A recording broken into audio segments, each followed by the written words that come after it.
We'll give you employment if you're unemployed. We'll give you welfare and security. All we want in return is all of your labor for all of your life. Didn't you read those 732 pages of the 1935 Social Security Act before you signed the application? The entire text of the contract is in writing. It's always been available. And any judge will look at you and say, why didn't you read the contract then?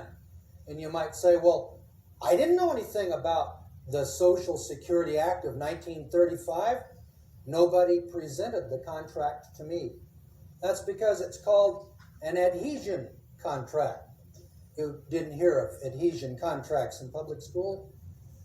By the way, who operates those public schools, ladies and gentlemen? And who operates Social Security? If you knew that you were worth $435,000 over the course of your life, can you understand why government doesn't want you to understand the Social Security Act? Now, the IRS Form 1040 comes into play right along this line also, and it is in the nature of an installment note, yearly payable upon continued exercise of the franchise and its derivative of the law merchant. Among other things, this is why the IRS manual in the Legal Reference Guide, page 58, section 11, states, quote, in any case not provided for in this act, 26 U.S.C., the law merchant shall govern. All states have adopted this in their uniform business and commercial codes.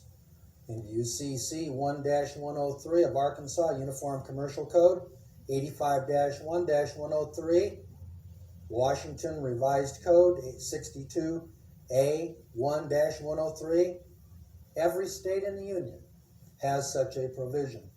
The government uses the power of attorney that was granted with the signing of the Social Security contract when they seek a redress of grievance. This is revealed in 26 U.S.C. 3101A, the connecting link with Title 42, the section on the 1935 Social Security Act, Title II and Title 11. In other words, law is written line upon line, precept upon precept, here a little and there a little.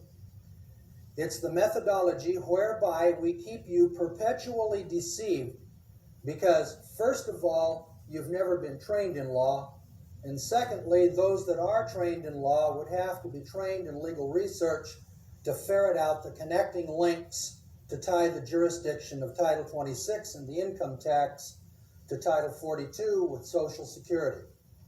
The average mind simply cannot cope with such a system. 3101A of the Federal Insurance Contributions Act, called FICA, where it says, quote, old age, survivors, and disability insurance, in addition to other taxes. What other taxes do you think they're referring to? It's called withholding.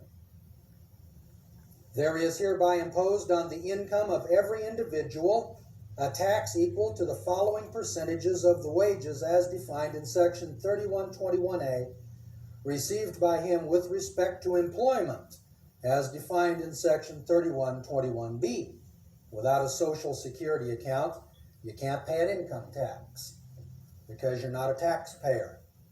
Social Security Act is the contract whereby you gave your power of attorney to the Secretary of Health, Education, and Welfare. It was under that power of attorney that you gave him the authority to tax you under the Income Tax Act of 26 U.S.C. So, anybody thinking about moving to this country, or anybody living here now, I would highly suggest rethinking your plans. I mean, everybody saw the debate, so we all know this country's going to shit no matter what. And Mom, I have 3 beautiful boys, I have a husband, and life is so incredibly hard here. Pay $2,100 a month for rent. Can't get a loan for a house because of credit. Try to get a loan to pay off all of our debt, but can't do that because you don't have the credit. can't afford a $1,600 home loan, but we can afford a $2,100 rent payment. We have to move because our landlord is selling her house, and everywhere is $2,400, $2,500. Some places are $3,000 for rent. It is so hard to breathe living here. And my state is one of the cheaper states.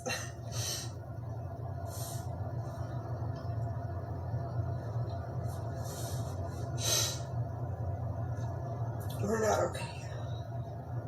It's hard being a parent. It's hard keeping your kids safe. It's hard keeping a roof over our head at this point because, fuck, everything costs an arm and a leg. Groceries are $1,000 a month. You got 3 growing boys, and they each had a house and home. So if anybody knows anywhere to live that doesn't cost $2,400 a month for rent, that allows you to have pets. I have a service dog, and our youngest dog has been with us for 9 years. He'll be 9 in September. And my cat. Can't go anywhere without my cat. I love my cat. Anywhere. We're not okay. It's hard. It's very hard. We're not okay. It's hard. It's very hard. So if anybody has any ideas on places that don't charge you your soul and your firstborn kid to, live, let me know. Any states out there that are safe, You have to come to the American people and tell them the truth. You can't come and dodge this.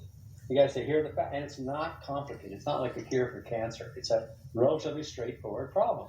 We're spending X, and we're from taxes. We're generating, I don't know, X minus 5% or 6% or something like that. We're going to borrow another $1 trillion this year, I believe, to cover the difference.